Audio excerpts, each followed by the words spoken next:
Pada pagi hari ini kita akan melanjutkan kembali untuk ngobrol kita bersama Pendeta Andi Halim. Selamat pagi, Pak Andi. Ya, selamat pagi, Meta. Sehat ya, Pak ya? Ya, bersyukur pada Tuhan. Ya, bersyukur atas anugerahnya. Dan seperti yang kita akan lewati bersama di Minggu Paskah menjelang Jumat Agung dan Paskah pada hari Minggu, kita mempersiapkan diri ya Pak Andi ya. Dan kemudian kita akan bicara tentang pencobaan dari buku John Owen ya. Ini masuk ke sesi yang ke-13. Dan kita akan kembali mendengarkan Pak Andi, kalau misalnya orang Kristen itu sering berkata bahwa aku percaya kepada Allah dan aku meletakkan iman yang sekentalnya terhadap Yesus Kristus, tetapi nyatanya pencobaan, ujian itu tetap datang silih berganti. Kira-kira kita sebagai orang Kristen kadang kan gentar ya Pak ya menghadapi semua pencobaan ini. Dan kita kadang-kadang berteologi sendiri Pak di tengah-tengah penderitaan orang lain. Menurut saya begitu ya. Nah, mungkin kita akan mendengarkan lebih lanjut tentang pencobaan pada pagi hari ini. Langsung saya persilakan kepada Bapak Pendeta Andi Halim. Silakan Pak Andi. Sebelumnya saya mau sharing kepada Anda sekalian, ada satu lagu yang akan kita dengar bersama, dan lagu ini boleh menguatkan kita di dalam menghadapi perjalanan hidup kita ya. Sebentar.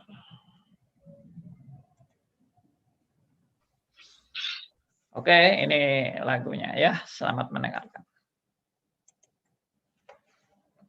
Ya, demikian. Lagu ini boleh menguatkan kita semua dalam menghadapi segala masalah kehidupan.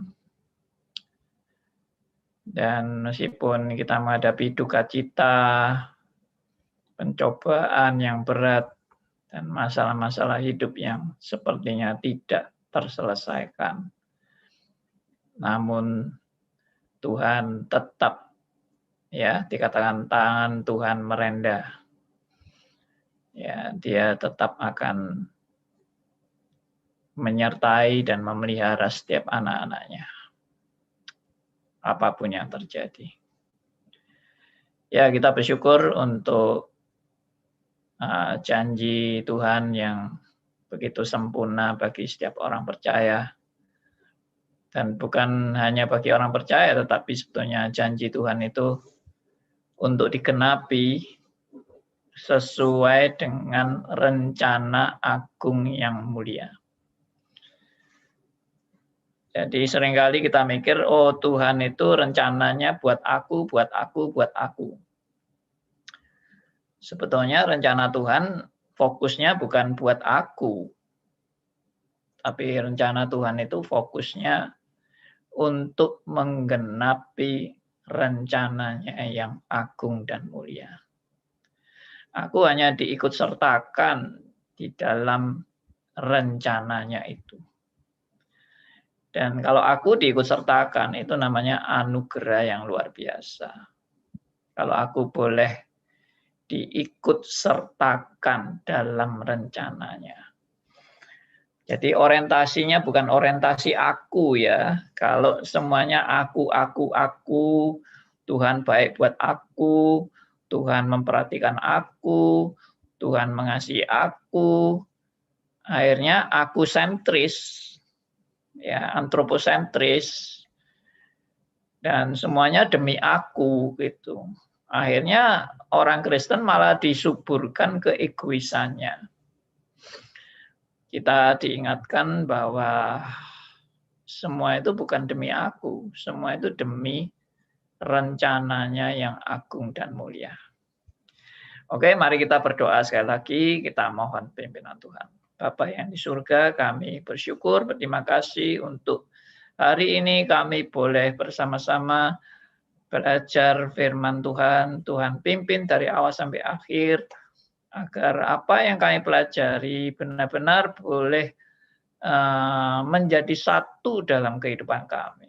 Bukan hanya sekedar teori-teori, tapi benar-benar kami boleh diubahkan dan kami boleh mengalami akan kedahsyatan daripada firman-Mu, akan kedahsyatan daripada anugerah-Mu.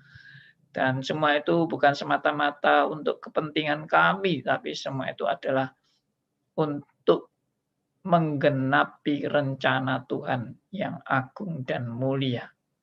Terima kasih, kami menyerahkan doa kami juga bersyukur dan terima kasih karena kami sudah dilibatkan dalam rencana-Mu yang agung dan mulia ini. Dalam nama Tuhan kami Yesus Kristus, Tuhan dan Juru Selamat kami yang hidup, kami berdoa. Amin. Oke, kita masuk kembali kepada materi yang kita bahas selama ini. Dari bukunya John Owen, saudara, judulnya adalah Pencobaan. Ini adalah buku saku ya, buku yang kecil dan praktis, tapi sangat mendalam. Saya sangat bersyukur dengan pengarang-pengarang buku yang benar-benar menghayati kedalaman iman Kristen. Ya, itu juga semua karena anugerahnya. Kita sudah membahas 1 Petrus 1 ayat 7 pada sesi pencobaan yang lalu, yaitu sesi 12. Sekarang ini sesi 13. Ya, bahwa kita mengalami pencobaan itu salah satunya adalah untuk membuktikan kemurnian imanmu. Untuk apa iman kita perlu dibuktikan adalah juga untuk kesaksian bagi pekerjaan Tuhan dalam kehidupan atau melalui kehidupan kita. Ya, jadi kehidupan siapa yang menguasai hidupku, siapa yang memimpin hidupku, siapa yang memurnikan aku, itu semua hanya Allah saja. Jadi pembuktian ini adalah untuk bukan membuktikan kehebatan iman saya, bukan, salah itu. Ya, banyak orang-orang yang kelihatannya salah kaprah dalam bersaksi dan sebagainya, sepertinya wah imannya dia hebat sekali, bukan itu. Orientasinya bukan iman kita hebat, tetapi orientasinya bagaimana Tuhan beranugerah kepada orang-orang pilihannya. Bagaimana kasih-Nya yang luar biasa. Bagaimana pemeliharaannya yang luar biasa. Bagaimana penyertaannya yang luar biasa. Ya, puji Tuhan. Oke, kita lanjutkan sekarang pada poin C. Ini di halaman 7 sudah. Kita sudah sampai ke halaman 7 dan kita membahas halaman 7 ini di poin C. Ya, kita sudah membahas poin A, B. Ya, kalau poin A ini Allah menguji umatnya dengan memberi mereka tugas yang melampaui kemampuan mereka. Nah, ini kita sudah bahas kan? Kenapa kok Tuhan memberikan tugas yang melampaui kekuatan? Lalu yang B, kita juga sudah bahas, yaitu Allah menguji orang percaya dengan mengizinkan mereka menderita demi iman mereka. Ya, penderitaan itu adalah karunia. Oke, sekarang poin C, bisa tolong dibacakan oleh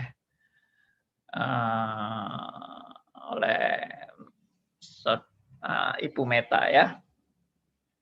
Ibu Meta. Ya, bagian yang C. Ya. C yang Allah, silakan ya. Yang itu Pak Andi. Oke. Allah menguji orang percaya dengan mengizinkan mereka menghadapi guru-guru palsu atau ajaran sesat. Allah menguji kesetiaan dan kasih orang percaya kepadanya dengan cara ini. Ulangan pasal 13 ayat 1 dan seterusnya memberikan suatu contoh yang baik tentang jenis pengujian ini. Inilah 3 contoh dari keragaman metode yang Allah gunakan untuk menguji umatnya. Tipe pengujian yang Allah gunakan ini selalu demi kebaikan umatnya. Kita sekarang siap beralih kepada tipe pencobaan yang iblis gunakan. Oke, sampai di situ dulu. Jadi ini juga suatu yang unik ya, yang dipaparkan oleh penulis, yaitu John Owen ini. Allah menguji orang percaya, ya, Allah menguji orang percaya dengan mengizinkan mereka menghadapi guru-guru palsu atau ajaran sesat. Ini kalau secara pendidikan itu sebetulnya suatu yang amat berbahaya sekali dan sangat riskan sekali ya. Bagaimana mendidik anak-anak Tuhan, atau bagaimana kalau kita mendidik anak-anak kita? Apakah kita mengizinkan anak-anak kita menemui atau diajar oleh guru-guru palsu dan ajaran sesat? Atau menghadapilah, jangan diajar guru-guru, menghadapi guru-guru palsu atau ajaran sesat. Kadang-kadang kita terlalu protek ya, kita melindungi anak-anak kita. Jangan dengar itu ajaran sesat itu, nggak usah dengar. Ya kan, kita melindungi anak-anak kita seperti itu ya. Itu nggak boleh itu, jangan dilihat itu tontonan yang tidak baik ya, jangan lihat-lihat seperti itu. Jadi kita memprotek anak-anak kita untuk tidak mengalami hal-hal yang itu tadi, menjumpai hal-hal yang nggak baik itu, ya, entah itu ajaran sesat, entah itu tontonan yang nggak baik dan sebagainya, kita melarang. Tapi herannya di sini malah Tuhan itu mengizinkan, ya, mengizinkan di sini kasih tanda petik. Tentunya tetap semua di dalam kedaulatan dan penetapan Allah dan rencana Allah, yaitu mengizinkan mereka menghadapi guru-guru palsu atau ajaran sesat. Lalu ada kalimat lagi yang berikutnya. Nah, ini saya harus kasih penjelasan dari kalimat ini ya, kalau enggak bisa salah ya. Yaitu Allah menguji kesetiaan dan kasih orang percaya kepadanya dengan cara ini. Nah, kata Allah menguji seringkali juga disalah mengerti. Seolah-olah Allah itu memang kepingin tahu sampai di mana kekuatan kita menghadapi pencobaan seperti guru-guru palsu dan ajaran sesat. Sampai di mana kehebatan kita, atau sampai di mana kebolehan kita, sampai di mana kemampuan kita menghadapi guru-guru palsu dan ajaran sesat ini, sampai di mana kesetiaan kita, sampai di mana ketangguhan kita. Nah, Allah mau menguji kita seperti itu. Nah, itu salah, sama sekali salah. Perisa posisinya salah. Kenapa saya katakan salah? Ya karena Allah itu kan sudah tahu kemampuan kita sampai di mana. Kalau guru itu memberi ulangan atau ujian kepada muridnya, karena guru memang nggak tahu kemampuan muridnya itu sampai di mana, perlu ujian. Setelah ujian diperiksa hasil ujiannya, oh ternyata kemampuan muridku itu masih terlalu terlalu rendah maksudnya, atau salah ternyata murid-muridku ini ternyata belum belajar baik-baik ini dan sebagainya, karena guru memang nggak tahu. Tapi kalau Allah itu kan maha tahu, bagaimana Allah masih mau menguji? Itu yang pertama. Yang kedua, Allah mau kita menunjukkan kehebatan atau kemampuan kita kepada Allah. Lah itu kalau seperti itu juga Allah juga ketawa, artinya bahwa Allah itu sendiri yang memberi kekuatan kepada kita, kok Allah kepingin tahu sampai di mana kita punya kekuatan. Yang memberi kita kekuatan itu siapa? Yang memberi kita kekuatan itu ya Allah. Ya, yang menyertai kita itu juga Allah. Jadi kalau Allah mau sepertinya mau menunjukkan kemampuan kita kepada Allah. Ya konyol kan? Memang sumber kekuatan kita itu hanya dari Allah kok. Allah lalu mau menguji, Allah kepingin tahu sampai di mana kita bisa menunjukkan kehebatan kita atau kemampuan kita kepada Allah. Jadi bukan itu, poinnya bukan itu. Ya. Tapi nanti kita lihat ya, saya akan ya pasti ini sampai kepada kebenaran itu bahwa sebetulnya bukan mau menunjukkan kehebatan manusia. Karena yang di atas-atas yang lalu kita sudah pernah bahas bahwa manusia itu memang nggak punya kemampuan apa-apa. Itu titik poinnya itu kan. Saudara dan saya itu tidak punya kemampuan apa-apa dari diri kita sendiri. Yang kita bisa tunjukkan kehebatan kita kepada Allah itu nggak ada sama sekali, justru nol. Kemampuan kita itu nol di hadapan Allah. Apalagi dibandingkan kekuatan dan kehebatan dan kuasa Allah yang maha dahsyat. Kita itu bukan hanya nol, minus. Kemampuan kita minus. Minus itu maksudnya apa? Kita tidak bisa punya kekuatan, kita justru yang ada pada kita ini kemunduran, bukan kekuatan. Kemunduran karena apa? Kita semua sudah jatuh dalam dosa. Jadi yang kita lakukan itu apa? Negatif, bukan positif. Paling-paling anugerah umum lah yang bisa membuat kita sedikit ada positif. Tapi itu pun juga anugerah, bukan kekuatan saudara dan saya, dan bukan kehebatan saudara dan saya untuk untuk menunjukkan kemampuan-kemampuan kita di hadapan Allah. Kita ini 100% bergantung hanya kepada Allah, 100%. Oke?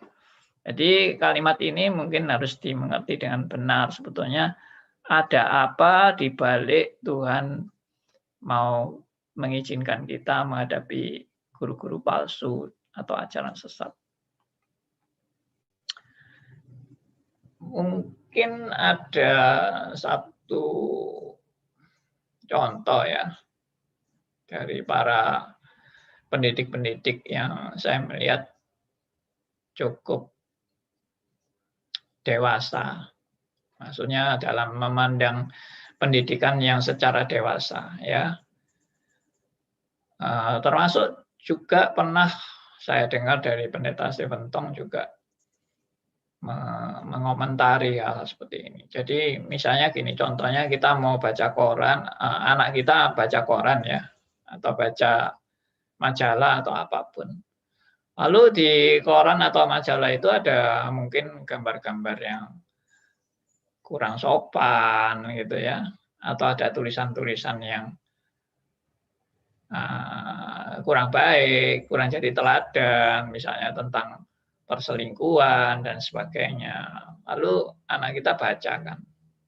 Lalu waktu anak kita baca, lalu karena ada hal-hal yang seperti itu, wah kita tidak kepingin anak kita baca. Lalu bagian-bagian itu kita potong. Jadi koran-koran yang memberitakan hal yang nggak benar itu kita potong-potong sehingga korannya lubang-lubang begitu. Atau majalahnya juga kita potong-potong sehingga majalahnya banyak tinggal lubang-lubang yang dibaca hanya yang baik-baik saja menurut kita gitu bagi anak kita. Akhirnya anak kita kan tidak pernah bisa baca yang lengkap karena semua sudah dilubangi, dipotong. Jadi hanya baca sebagian-sebagian aja. Nah, justru anak kita kalau nggak tahu apa-apa tentang hal yang buruk, mereka nggak tahu di dunia yang sebenarnya ini lagi terjadi apa, mereka nggak tahu. Justru mereka akan merasa dunia ini semuanya baik. Dan dunia ini semuanya indah. Nah, padahal kan dunia ini banyak kejahatan.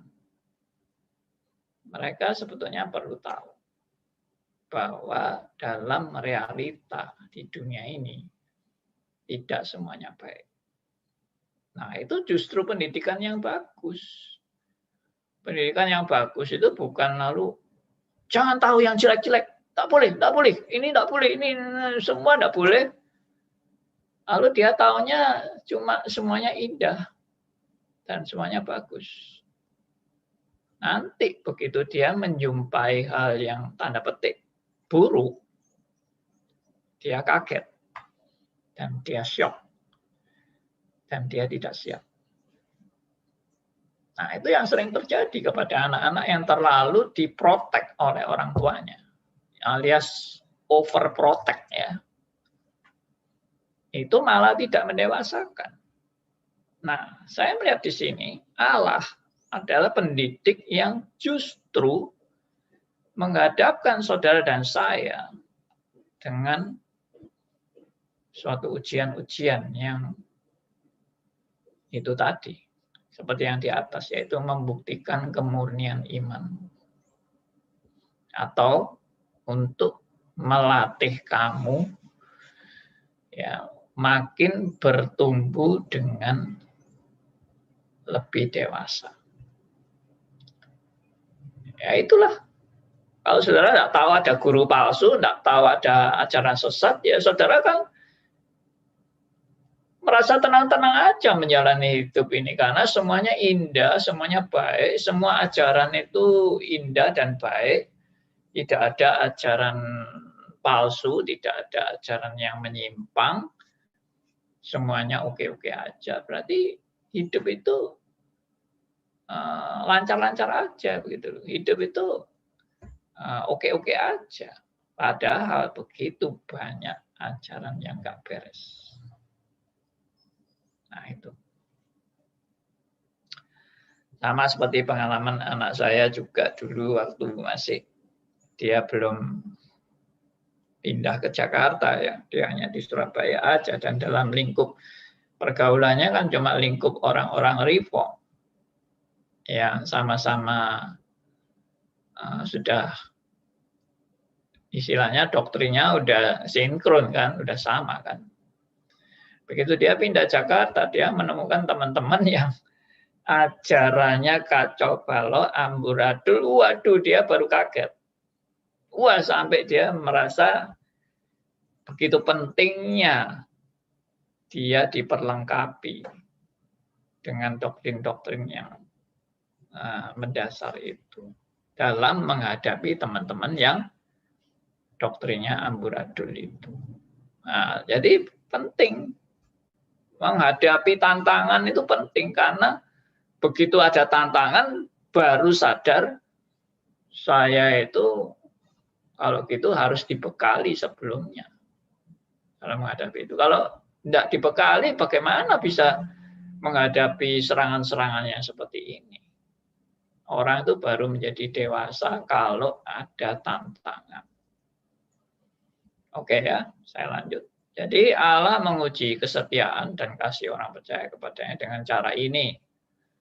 Ya, artinya yaitu Allah justru mau menunjukkan bahwa hidup manusia itu sebetulnya semata-mata bergantung hanya kepada Allah. Ulangan 13 ayat 1 dan seterusnya memberikan suatu contoh yang baik tentang jenis pengujian ini. Ya, jadi ini akan diuraikan lebih panjang lebar tentang ujian model pengujian seperti ini. Disebutkan akan ada 3 contoh dari keragaman metode yang Allah gunakan untuk menguji umatnya.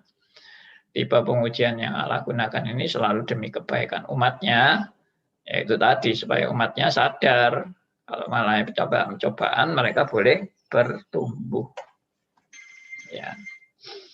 Nah, itulah pendahuluan sebelum kita masuk kepada materi tentang bagaimana Allah menguji, mengizinkan mereka menghadapi guru-guru palsu dan ajaran sesat.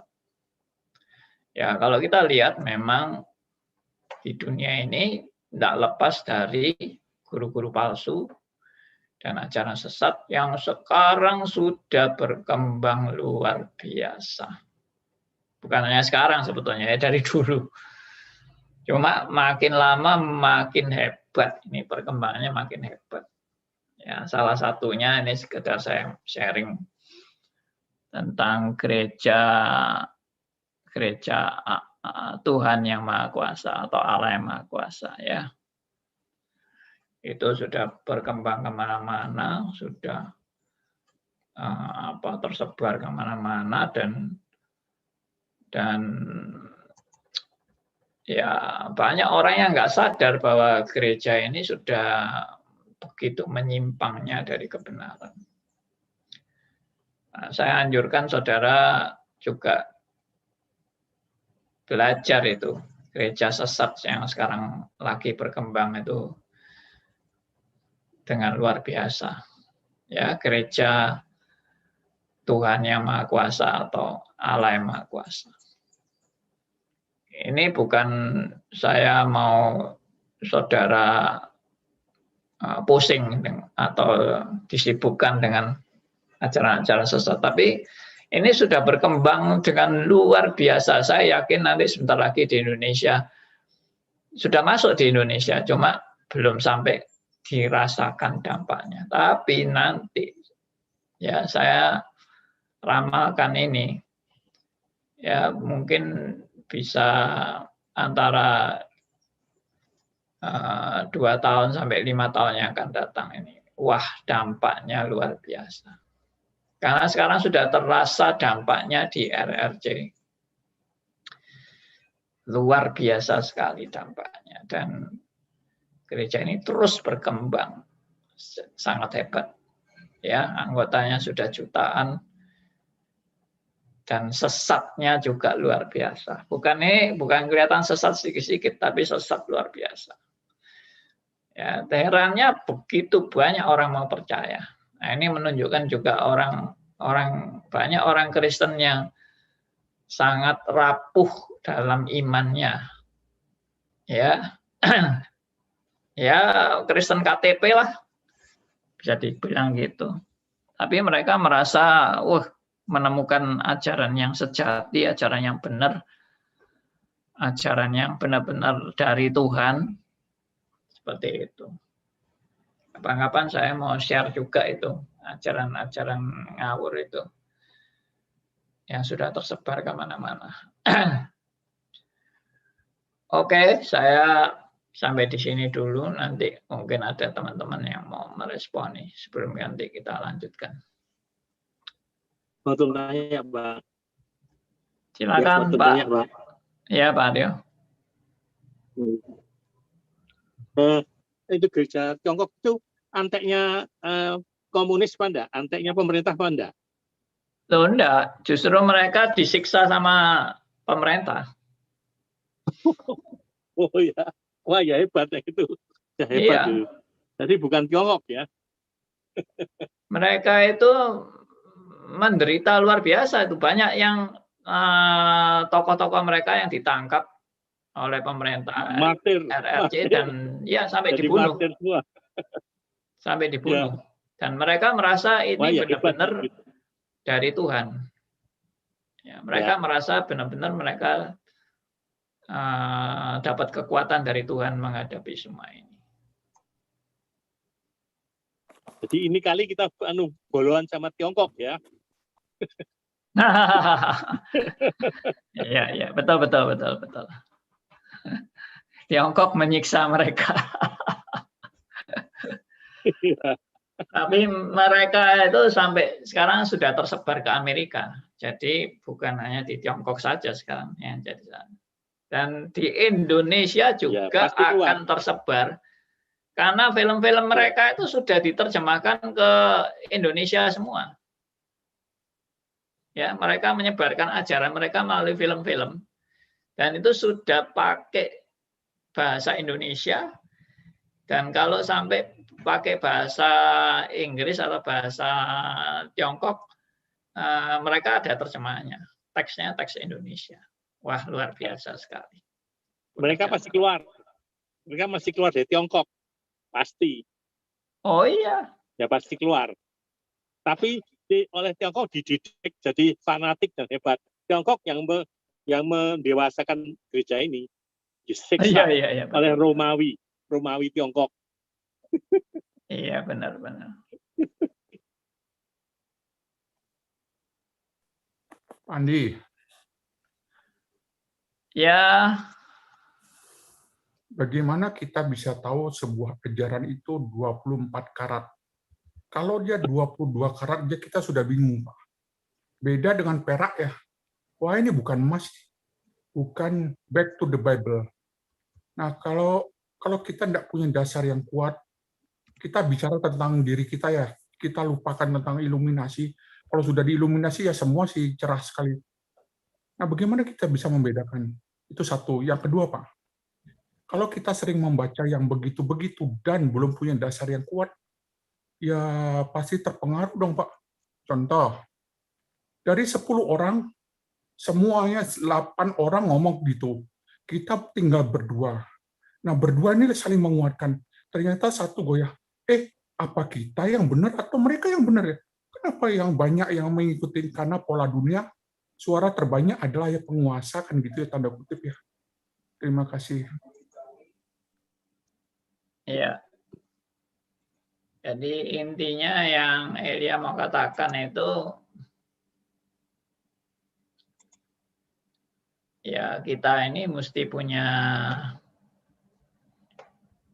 modal ya, atau punya bekal lah di dalam kita mau mempelajari ajaran-ajaran yang nggak benar itu. Kalau kita nggak punya modal ya kita akan pasti terbawa dan terseret oleh ajaran-ajaran tersebut. Ya itu memang benar. Memang bagaimana kita bisa tahu ini sesat, ini salah, ini nggak sesuai dengan Alkitab kalau kita sendiri tidak pernah dibekali dan kita sendiri tidak pernah belajar kebenaran. Makanya jadi orang Kristen itu jangan jadi orang yang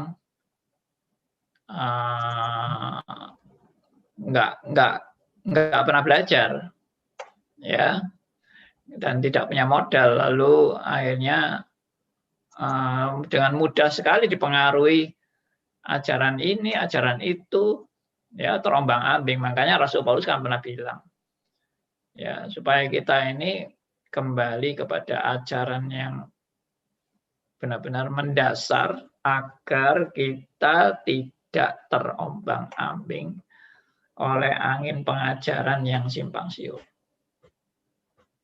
Dan saya yakin banyak orang Kristen itu tidak mau belajar. Ya, maunya cuma kepengen dengar khotbah yang enak-enak, yang bagus-bagus, yang mengagumkan, tapi dia sendiri tak pernah belajar. Ya untung-untunglah kalau pengkhotbahnya yang dia dengar itu pengkhotbah seperti misalnya Pak Tong. Ya, maksudnya dihantar kepada pengajaran yang benar. Tapi bagaimana kalau pengkhotbah yang lain? Yang akhirnya berdasarkan bukan ajaran yang benar, tapi ajaran yang ngaco-ngaco itu. Ya akhirnya ya ikut-ikut aja. Makanya saya juga nggak begitu yakin ya kalau orang itu ngaku-ngaku dirinya reform, tapi nggak pernah belajar sendiri, belajarnya cuma dengar aja dari orang lain dengar, tapi nggak pernah meneliti sendiri, nggak pernah menyelidiki, nggak pernah menguji, maksudnya dari sumber yaitu Alkitab sendiri. Maunya cuma dengar. Ya untung-untung seperti Anda dengar misalnya melalui radio ini, ya dengar ajaran yang lebih benar. Tapi kalau Anda juga cuma hanya dengar dan Anda tidak pernah membaca sendiri atau meneliti sendiri, ya nanti ada mungkin orang lain yang lebih hebat dari saya, cara ngajarnya juga lebih menarik. Nah, saudara dengar dia, waduh ya langsung juga ikut sama dia. Karena Anda tidak punya basic. Kecuali ajaran saya ini mengajak saudara untuk belajar belajar kembali ke basic. Dan itu yang saya lakukan memang. Apa yang saya ajarkan ini semua mengajak orang kembali kepada basic. Anda bukan ikut saya, tapi Anda ikut kembali kepada basic. Karena apa yang saya ajarkan itu back to basic. Saya tidak mau mengajarkan yang di luar spirit back to basic. Ya, itu yang saya perjuangkan. Oke, sedikit cuplikan ya. Saya mau kasih cuplikan daripada video ini. Ini sudah ada yang membahas tentang kesesatan gereja Tuhan Yang Maha Kuasa. Saya nggak kenal orangnya, tapi setelah saya dengarkan itu ajarannya cukup bagus tentang ini ya. Saya nggak tahu dia sebenarnya teologianya apa, I don't know. Jadi maksudnya jangan kalau saya perdengarkan Anda dengan orang ini, lalu Anda merasa orang ini sudah 100% teologianya sama dengan kita, itu saya nggak tahu. Tapi untuk menilai gereja Tuhan Yang Maha Kuasa itu sesat, itu saya amini apa yang dia paparkan ini. Ya, ini salah satu cuplikannya, cuma sebentar saja saya coba perdengarkan ke Anda.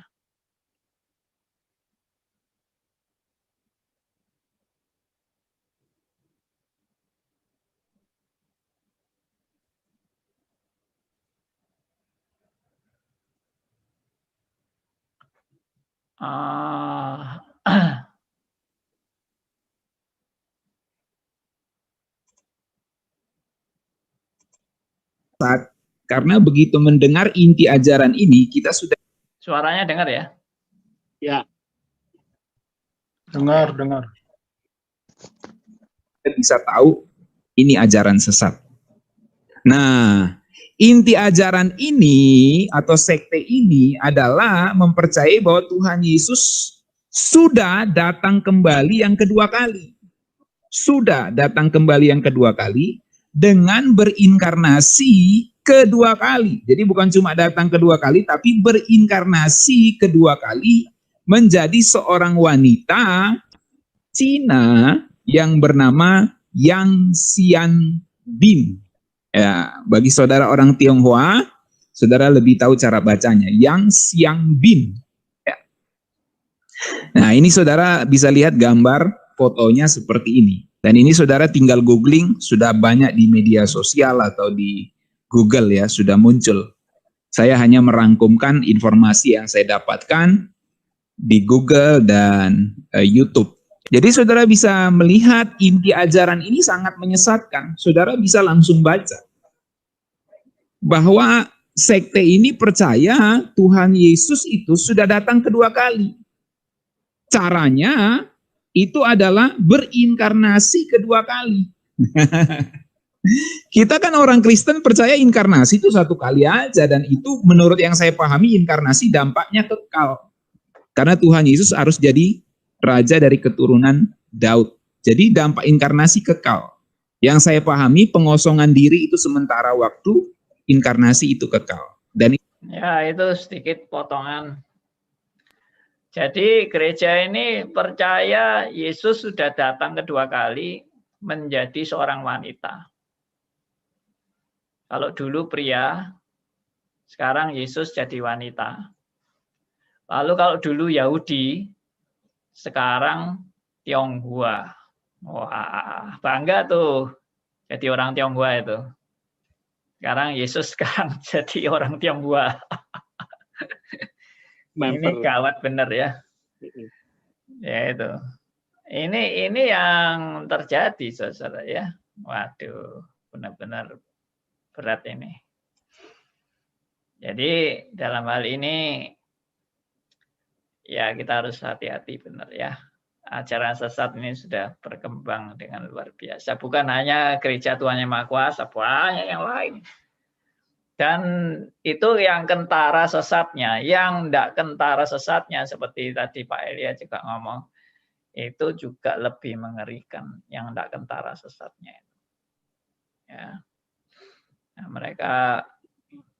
mereka justru diterima sebagai Kristen, tapi ternyata menyesatkan banyak jemaat Tuhan. Nah, itu makanya perlu belajar jadi orang Kristen. Nah, ini cara Tuhan dikatakan oleh tadi John Owen, cara Tuhan untuk menguji kita ini, yaitu itu tadi, diperhadapkan kepada ajaran-ajaran sesat. Jadi sebetulnya ajaran sesat itu saya pernah sebut ya, ajaran sesat itu sebagai sparring partner. Sparring partnernya kita untuk membuat kita makin dewasa. Kalau tidak ada sparring partner ini, ya kita santai-santai aja, karena ajaran sesat itu tidak pernah ada. Tapi dengan adanya ajaran sesat, kita tertantang ya, kita terlatih tertantang. Itu saya bisa ambil kesimpulan ini dari mana? Saya melihat kenapa teologi yang hebat itu muncul dari barat, bukan dari timur. Coba, pernah enggak perhatikan? Kenapa teologi yang hebat itu munculnya dari barat, bukan dari timur? Ada yang mau kasih pendapat? Pak Andi. Barat rasional benar. Pak Andi, Pak. Ya, Theodor. Pak, dulu pendeta saya bilang Barat itu superior karena dia dekat dengan Yunani, Pak. Yunani itu kan gudangnya filsafat. Sementara Timur cuma bertumpu pada Konghucu aja di satu daerah Tiongkok gitu. Ya. Ya. Oke. Ya, jadi kalau saya secara singkat menyimpulkan, karena orang Barat itu kritis. Orang Barat itu kritis dan bebas berpendapat. Itu Barat yang sekarang ya. Kalau Barat dulu itu memang kan waktu zaman kegelapan itu kan semua pengetahuan kan dikebiri oleh gereja. Tidak boleh punya pendapat sendiri dan sebagainya. Kalau sekarang kan sudah, wah, kamu mau berpendapat apapun silakan. Kamu mau menyerang Kristen pun kamu tidak akan dibunuh. Jadi, wah, banyak yang menyerang kekristenan. Nah, dengan serangan-serangan hebat terhadap kekristenan, banyak orang mulai merasa harus bertanggung jawab untuk menyatakan iman yang benar di tengah-tengah serangan itu. Nah, jadi dengan banyaknya serangan-serangan itu, banyak orang terangsang untuk betul-betul belajar iman Kristen dengan benar. Sebetulnya, apa dasar yang sesungguhnya iman Kristen? Nah, itu belajar. Makanya teologi yang berbobot dan berkualitas itu muncul dari Barat. Selain ajaran sesat juga muncul dari Barat juga. Ya, ajaran sesat yang ngawur-ngawur itu juga muncul dari Barat. Ya, dan sekarang kita boleh dikata menuai hasil dari pemikiran-pemikiran para teolog-teolog yang dari Barat itu. Ya, antara lain yaitu John Calvin dan sebagainya. Kita bersyukur untuk karya-karya besar dari mereka. Ya, itu makanya tantangan itu memang perlu. Kalau orang Timur tidak mau belajar dan tidak mau menghadapi tantangan-tantangan ini, ya sudah. Jadi boleh dikatakan bodoh terus. Ya, SD terus kelasnya, ya SD dari dulu SD terus aja. Tidak mau belajar benar-benar. Nah, puji Tuhan di Reform ini kita dilatih untuk mulai kritis dan mulai belajar dengan berani ya. Maksudnya berani itu berani menerima tantangan begitu. Bukan jago kandang gitu. Ya. Apa sih bedanya? Kalau tanya Pak. Oh, Yahudi perannya apa, Pak? Orang Yahudi. Halo, halo Pak. Ah, Ya, maksudnya gimana? orang Barat itu Yahudi kita akan kategorikan sebagai orang Barat ya. Orang Yahudi kita masukkan Barat lah ya, karena mereka sudah masuk Barat sekali. Apakah Yahudi itu punya peran dalam hal buat agama-agama baru? Wah, saya nggak tahu kalau agama-agama baru. Ya kalau dia Nobel Prize-nya memang teknologi, Pak. Tapi Ya. apakah mereka punya pemikir-pemikir filosofi pikiran-pikiran yang rohani gitu, Pak? Setahu saya sekarang ini orang Yahudi hanya mengacu kepada Sionisme itu ya. Jadi mereka itu memang pasti. ingin mendirikan kebanggaan Yahudi yang dahulu itu, mereka ingin untuk itu diperjuangkan terus. Ya. Jadi mereka bodoh ya Pak ya, dalam hal agama bodoh ya. Ternyata bodoh ya. Tapi dalam hal Nobel Prize hebat. Iya, ya. Mereka soalnya acuannya memang cuma Yudaisme ya. Acuan mereka kan itu. Ya bodoh tadinya Pak, bodoh ya. Ya. Pak Andi. Mereka anggap itu kesetiaan, Pak. Ya, oh ya. Kesetiaan pada dan kekonsistenan dari keyahudian mereka. Pak Andi. Ya, Pak Keki. Ya. Saya dengarkan kena aliran sesat, harus korban. Saya korban nih, aliran sesat. Saya share sedikit ya pengalaman saya. Ya, silakan Pak. Saya dulu kan di gereja GKA Elion. Doktrin saya kan lemah. Lalu saya kena aliran GPI pusatnya di Majalengka. Saya buka persekutuan 7 tahun di rumah saya. Nah, istri saya dapat penglihatan dan nubuatan. Penglihatan itu seperti biskop katanya, matanya ada hamba Tuhannya, merangkul dia, mencium dia, menyayangi dia. Jadi nubuatannya dia itu mengaku dia sebagai Yesus Kristus. 7 tahun persekutuan di rumah saya waktu itu lemah doktrin. Saya juga ikut-ikutan, bahasa lidah dibelajari. Lalu istri saya ini merasa dari Tuhan, ada pendetanya dari Manado Sangir. Dia kan sering ke rumah saya, persekutuan GPI Pusat Cabang Majalengka. Di rumah saya bangga sekali merasa jemaatnya banyak. Saya kasih makan dan sebagainya. Lalu istri saya yakin bahwa matanya ada pendetanya merangkul dia, menyayangi dia. Dia jatuh cinta katanya. Dia jatuh cinta, dia sudah tidak mau dengan saya.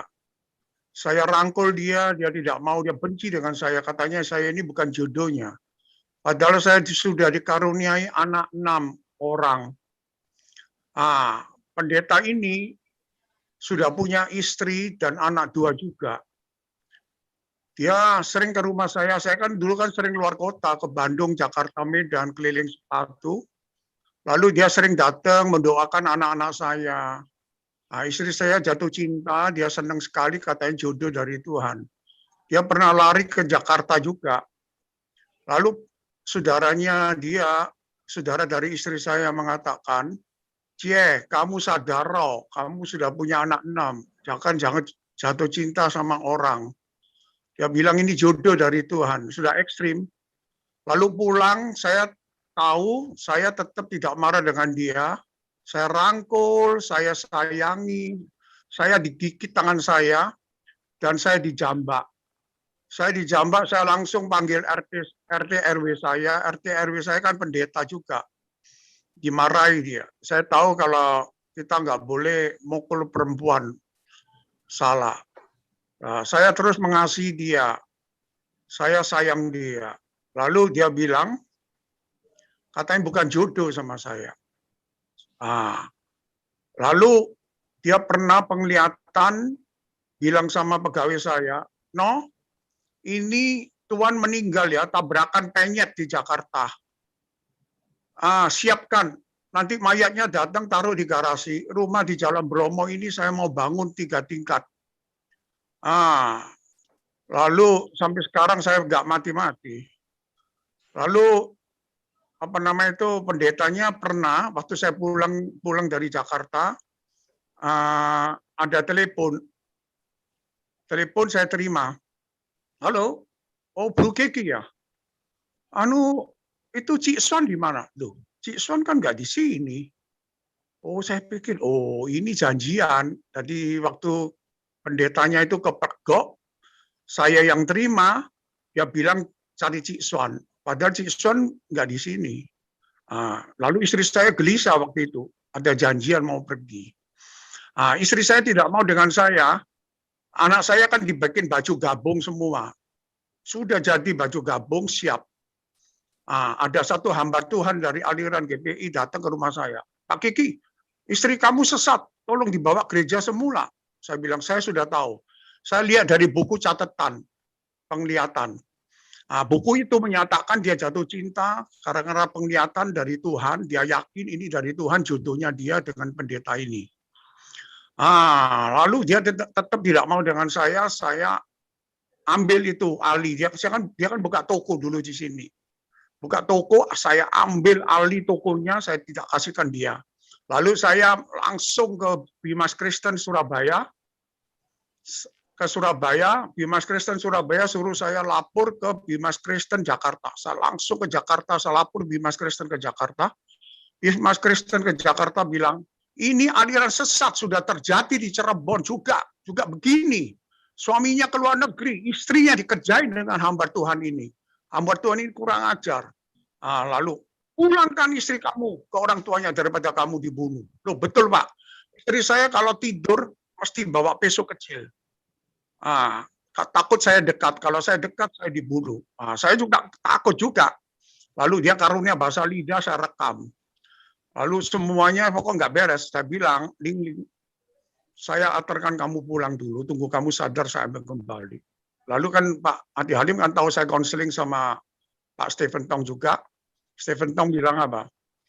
Puji Tuhan, istrimu lari, jiwamu selamat, jalani terus. Itu saya paling ingat. Lalu Stephen Tong bilang, kamu tuntut sampai tuntas. Tuntut sampai tuntas itu pendeta itu. Saya tuntut Pak. Waktu itu saya kenal Kapolda, Kos Paramanik Irsan, juga nol, nggak ada artinya.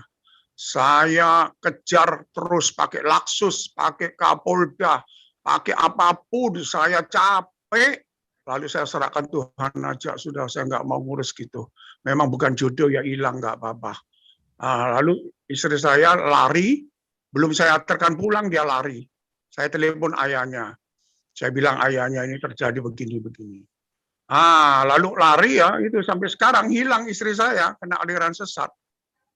Nah itu loh, ini korban pelajaran bagi saya.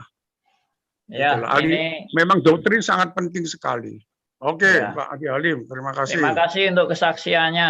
Ini sebagai satu contoh ya. Saya pernah sharing memang ada seorang yang istrinya diambil pendetanya. Lah ini contohnya Pak Keki ini. Ya, karena dapat penglihatan. Pendetanya dapat penglihatan, istrinya Pak Keki juga dapat penglihatan. Akhirnya botol ketemu tutup. Ya. Dan akhirnya mereka menikah kan? Iya toh Pak? Kumpul kebo di Jogja, bikin tempat ya. persekutuan, tempat doa di Jogja. Iya, iya. Oke, ini hal yang sangat memprihatinkan memang. Dan tadi Pak Keki sudah dihibur Pak Tong ya. Yang penting jiwamu selamat. Iya. Ya. Oke, dalam menghadapi segala pencobaan, tetap Tuhan mau kasih kita pelajaran yang terbaik. Yang terindah. Meskipun itu menyedihkan dan membuat kita menderita, tapi ada suatu pelajaran yang indah dan yang terbaik. Betul. Oke, terima kasih. Ini waktu sudah selesai. Saya kembalikan ke Meta. Satu boleh Bandi. Oh ya, Pak Liman. Nah, untuk bedakno antara kesesatan dan kesalahan itu apa Pak doanya, Pak? Kesalahan apa kesesatan, Pak, sehingga saya bisa tembaknya bisa tepat gitu, Pak. Kalau kesesatan itu tidak memenuhi standar pengajaran Alkitab yang mendasar. Jadi misalnya tidak percaya Yesus satu-satunya juru selamat. Ya, tidak mempercayai Alkitab firman Allah. Ya, tidak back to the Bible. Ya, misalnya itu percaya pada penglihatan-penglihatan seperti tadi itu, ya, percaya kepada nubuatan-nubuatan palsu dan sebagainya. Nah, itu sudah termasuk kategori gereja yang sesat. Mungkin kalau mau diringkas 3 sola scriptura, sola fide, dan sola apa tadi? Sola gratia. Sola gratia, sola fide, sola scriptura. Oke, kalau itu sudah dilanggar pasti sesat. Oke, saya kembalikan ke Meta, silakan. Maaf waktunya sudah ini ya. Sangat-sangat terbatas waktu kita, hanya 1 jam saja.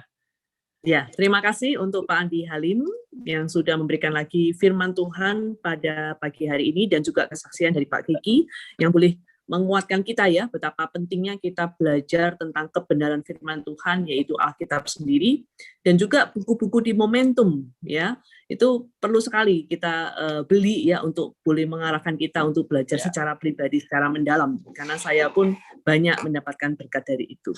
Selain firman Tuhan, Alkitab satu-satunya dan kemudian kita bisa lengkapi. Dan terima kasih buat Bapak Ibu yang sudah kembali aktif dan bergabung di Zoom ini dan memberikan sesuatu lagi yang lebih meningkatkan iman kita. Dan saya serahkan kembali kepada Bapak Pendeta Andi Halim untuk menutup kita di dalam doa. Oke. Saya minta untuk